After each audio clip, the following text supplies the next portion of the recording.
I have developed film in my hands, and it means that today is a reveal time. And we will discuss today additional problems what I encounter while I develop film in home, in Airbnb here, and the problems which I will fix in future and the results. And it's not so trivial to actually find the problems with the C41 development, and most of the time if you're just scanning the photos, you cannot really see all the problems which you have when you make the full process like printing. And for printing of photos from C41, it's quite literally important to have perfect negatives. Better your negatives, easier to scan and much easier to print. And unfortunately, because I don't really have any type of circulator, as you saw in the previous video, I just used the hot water running, and it basically not the perfect solution to maintain the temperature. So the first problem what I encountered, the film is actually underdeveloped, and it means that I have 1 or 1.5 stop not really developed, and it's quite literally the biggest impact on the quality of the color film. If you have underdeveloped film, even if it's exposed properly, you will have first of all blue cast, and basically your layers have a little bit different density, and sometimes one of the layers in film unexposed completely, and you reaching the curve of development somewhere there that the color balance is impossible to bring back. And the second thing is that, as you can see here on this film, that your shots is more or less the same density as the background, and it means all the points, all the sharp things, all the small scratches, even the camera noise, even the noise from the sensor on your scanner, even if you have a hot pixel, for example, somewhere on your scanner, will be shown on your negatives. And this is a huge downside, and next time I will fix these problems with a proper heating. And in general, nowadays it's not so important. As we discussed last time, this is a little bit beginner type of development, and for the beginner and for the person who first time develop film is more than enough. I definitely know how the good development looks like, and unfortunately the EgoFilm processor doesn't really allow you to make any type of heating of the drum. Maybe they're working on that in future, but in general this type of things is important for C41, especially if you do it at home and in the room, and the consistency of the temperature. You can heat up the chemicals, but if the temperature drops while the chemical process is happening, it's also affecting the colors and affecting the density of your final negatives. So it's not optimal definitely to have temperature drops like I had in my development from 40 degrees to like 38, 36 degrees. So it's not optimal, and this is the reason why sometimes I have a color cast. Next problem what I encountered actually that I think the agitation for C41 is too fast. It doesn't really should be like that, because if you load the film and you start rotating in the EgoFilm processor, I think it's too much agitation, and sometimes the film gets stuck together. So it happens with the Patterson tanks, I know about that, and it's mostly I think design of the Patterson tank not really meant to be rotated. It's mostly inversion, and you have the stem there, but this stem is just for removing bubbles, and it's not for real inversions, like real rotation in a drum. So it's downsides, and as all the processes, it has a positive sides, downsides, and here you just need to select the balance and what you can do. As you probably already know, I cannot take the Yoba system with me. It's literally 5 times more volume, and it's literally occupies some space, and additionally I also cannot really say that it's an optimal system for developing film, and I think it doesn't really exist, at least yet. And this is a really good starting point to think about how to develop film and how to make it more automatic, how to make it more consistent, that you as an artist usually can select your inputs, basically time, overdevelopment, underdevelopment, and different types of features with a controlled manner, that its result is repeatable and it's basically art tool. So now let's continue with the Lightroom, and I will show you the result, how I resurrect basically the really underexposed photo, and additionally underdeveloped photo, and additionally the photo which I have a watermarks on top and some dust specks, and we will try to use modern AI to recover all of that from the photo and get the digital photo which just looks amazing and really great. And in the end of the video I will show you the gallery of the photos from this rolls of film. I will start from this photo, and first of all what you can see that this photo is a little bit underdeveloped and I have not enough density. It's normalized with a scanner, so the scanner itself brings up the colors back and basically push it, but you can see that blacks is a little bit cutted, and additionally this whole picture will be a little bit black, and in additional the color mixture probably will be off just because of the development. And for the whole roll of film I have problems with the color, so I need to make a lot of adjustments and I need to bring the colors back, and this is all about the temperature of the chemicals. If you see the problems and you need to do anything with a photo, in reality it means just one thing, that you have problems with the temperature and you need to bring the temperature at some point to the proper 38 degrees. And if you see any problems with the color, usually it means that the problems occur only inside the drum. So basically, even if your temperature on the bottles is right and most of the time is correct, you have temperature drops inside the drum, and your chemicals which you pour back should be actually exactly the same temperature as you put them in. And it's not always the case, and even in the Yobo system you need to set up properly and test it as I tested before. But let's start with the picture. So first of all, what I want to discuss, the initial conversion. So I'm using Negative Lab Pro and make a virtual copies here, and on the virtual copies I try to make different tests, and these tests they choose a different color model, and I always wanted to experiment with that, and I just make conversions of all color models here, and honestly I don't really see the huge difference between all of them. So I usually use Fujifilm or Naritsu, both of them works fine, but honestly I don't really see any difference here, and it means I don't really want to select anything from there. So what we will do, we will just go, and first of all I will crop the image because I can see here the small black border. And if you work with the watermarks on top of your film or the scratches or things like that, usually it's a huge problem. And if you work with the black and white, you don't really have any ability to remove the scratches and dust, only just retouching that or on post or in a darkroom on paper basically. And in our case we have AI and we have a lot of features built in how to remove dust and scratches and things like that. But we will start with the conversion. So the first thing is the conversion, and I have my presets, and as a user I usually drop it there, and as you can see it's immediately changed the color, and after auto neutralizing the color looks great. And I have a color balance in my taste, I think it's a little bit bright, and because I remember the scenery, it was a overcast and it was basically sunset, it was almost dark, so I need to try to bring exposure down. And I usually don't really use the expose slider there, and I usually use brightness. Brightness for me works a little bit better, and from here I need to find the balance between the contrast, make it punchy enough but not over saturated in colors in terms of contrast to not have this kind of a strange look. So this shot was made with a 50mm f1.2 on 1.2, and I think on 1/15th of a second or something like this. So this is the advantage of the Leica camera, that you can pull crazy slow shutter speeds if you hold it correctly and if you have experience. So, and when I bring the lights, you can see the watermarks there.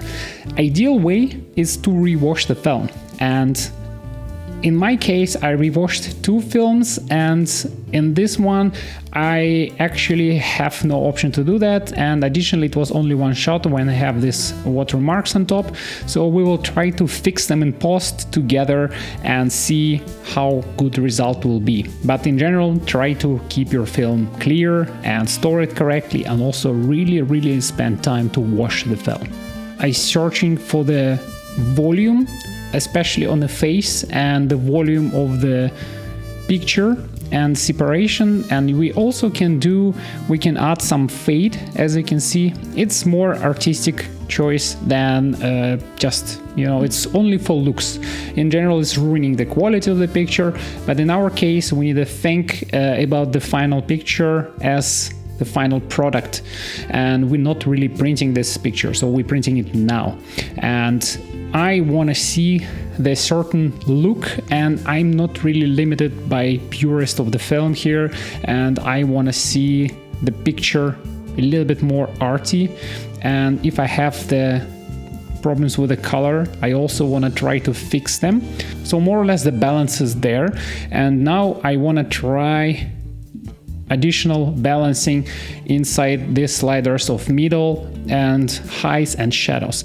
How I usually do that, I usually go here in the sliders and I'm trying to pull it left to right and see what's happening. If it's increasing quality for me in terms of perception of image, or it's decreasing, and I see that in middles it's quite nice. I don't really see any problems with the middles, and usually this sliders is so sensitive that it's even more sensitive than, correcting in the darkroom. So I want picture the background a little bit cooler because it's sunset and it's almost dusk, and I need to recreate this type of color on top of the image. And if I have any casts on the face, I'm trying to eliminate it, but do not ruin the whole quality of the picture itself. And also think about the color contrast. If you have ability to bring your color differences between the background and the person in the shot, try to do that. Most of the time it helps. And most of the time I'm also not really looking for the color perfection, I'm looking for the film vibe. And this is one of the things, if you see the photos which is, vibrant, looks like film and amazing looking, most of the time it's just editing.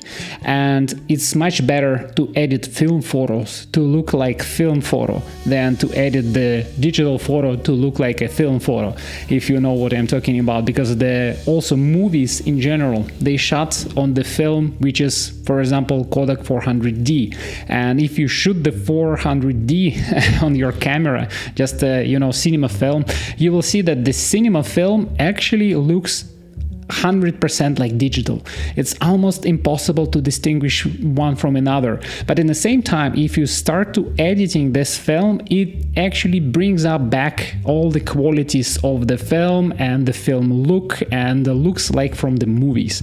So do not really be afraid of the purist of film and do not edit film. All film is edited, all the cinema is edited, all the artists edit the thing, and this is just artistic choice and additional artistic tool. So for now I will settle with this type of picture and press apply, and from here what we need to do, we need to try to remove the imperfections and errors. So I will start with several methods, and the first method actually will be just our normal removal tool. But as you can see here, I have use of generation AI, and what it helped me to do, if I click it and basically if I increase the size and just paint more or less similar surfaces here, because it's anyway background, it's blur, it's nothing there, it's no useful information there. I can just remove all of that with the one click and press remove, and expect that AI will basically make the generative fill for this surface without dust. And as you can see, it perfectly works. So it's no problems there. And also I will make the virtual copy, additional one, just in case to make a comparison. So here I will remove it, and here we will make all the corrections, and we will see how it goes in the next steps. Also, what you can do, if you have a small specs, you can easily remove them without AI. So you can use the same tool, but without AI, it also works perfectly well. And if you care about image and you just really want to save the image, all of these small adjustments, they necessary, and you most of the time cannot really avoid them. And mostly an important part is actually if you have any specks of dust or imperfections here on the hair or on the face. In the past, it was such a nightmare to remove that. But the modern AI features and modern dust removal features, they just works perfectly well and just amazing. And if we zoom in more, you can also see that I have grain on the film, and additionally, instead of grain, I also have some noise from the sensor. It's not optimal, it's not perfect, and if you have any ability to basically remove this noise, you also should take that. We will try it a little bit later. So here you also can see, because we blown up the highlights a little bit, so I make our life a little bit easier, but in general I still have these lines of water on top. So I will just cover them with the AI filling, and here feature on the Photoshop and the Lightroom is really great. So I basically press remove, and it's removing area using AI, and I don't really have any dust. And it looks natural also. So we can also try to do some more tricky stuff. For example, if I want to remove this dust, let's just make a remove AI feature and see what it happens. What it's doing here, it's also imagining the line of the mountain there, and it's removing the dust. So I have no dust at all. And small specks like that, we can also try to brute force it. So if we using texture like this with a big texture, I think it will not work, but we've also tried that. Maybe it's good enough. And no wonder it actually works quite nice. And I don't really have any problems with that. As you can see, you cannot really say that it doesn't really do perfect work. Let's try to even more aggressive filling, something like that, which I imagine will never work in any universe. Let's press remove and see the final results. Yeah, I have small problems with the zipper there. It's or removed or it's there if I... Okay, it's some imperfections, but as you saw, I was doing it crazy roughly. So if I just fill part by part, I think it will work perfectly fine without any problems. And you just need to select the best look, which looks more organic for your eye, something like that. And this one we will just use without the eye. So it should be easy enough for any type of software. The last step, what I usually do, I'm trying to make everything sharper. And additionally, if you care about the scanning and if you care about the resolution, you have the super resolution mode now in the Lightroom. It's also, as far as I understand, using AI to increase the resolution. So we just need to press super resolution and it's imagining the pixels. And if you care about the large printing and you're trying to 100 megapixel Hasselblad to scan film, stop doing that, please. You imagining the noise, and this noise is not on the film, and the film doesn't have this type of resolution, and do not even try to pull it from there. But if you have the ability to actually upscale the image and upscale the image basically twice, and now the image just quite huge in terms of size, you have the basically the 10,000 pixels in one side on the resolution on this picture. You can print it on anything you want, You don't really have any restrictions with the resolutions anymore. And additional thing, what we can do, we can remove the noise from the luminance here. So, but be careful with this tool, because this tool is removing noise from the film, so you can blur everything out. But in the same time, if you remove a little bit, this is a noise from the scanner, so it's not real noise from the film. And if you try, you can adjust it a little bit. And additionally, removing color noise is quite important. Also, you can keep the details, and it's not so strict with the film. You can increase quality, but it doesn't really create a lot of things. But as you can see here, for example, if I zoom in all the way in, this is our color noise, and it's color noise from the sensor in the scanner. It's not real color noise from the film.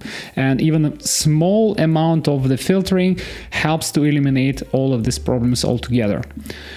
So now I have more or less final picture, and because it's art editing and it has a vibe of the film, but in the same time it looks like digital, which you apply the preset on top, because we increase so much quality, we pull so much quality inside the picture, and additionally we create so much resolution and remove all the dust, all the specks, all the imperfections in terms of color. So it means the picture lacking the character of the lo-fi, and you need to always think about that, what is actually creating the picture as a film photo and the film picture. But now I think that's it for this picture, and it's really great that we have these features now which will help you to make the final print or save old photo of your parents, rescans, really picture which you really like compositionally, but you messed up something with the development, or it has a scratch, or you have something on top of the picture which you don't really like, and you can edit it up. And here in the middle of the video, I want to say that I'm introducing merch, and I for a long period of time trying to find the supplier to make the aprons for the darkroom, and I see that a lot of people actually really like the aprons, and in the same time we in the darkroom doesn't really have the good ones. So this is my endeavor to make fun rock and roll improved and basically really great product which I also want and which I actually really like. I ordered mine from the supplier, so I also make it available for you if you want to have one before the Christmas as a present. You can find it in the links below in my Etsy shop, which I just started, so it's additional support for my channel. And also thank you if you like my video, put a comment below and subscribe for my channel. I think almost 90% of the people watching my channel without subscription, and it's really helped the algorithms. So now I will show you the whole photos from the films what I shot for the past several months and developed with the Ego film processor, edited with the Negative Lab Pro in the Lightroom, and I used the Bellini C41 kit for the development and my kitchen in the previous video, which you also can check out.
So that's it for today. I hope you really like the photos what I make and also enjoy the content and my small explanation and features in the Lightroom. So I already have the next video for you on my channel, so stay tuned and see you under the safe light.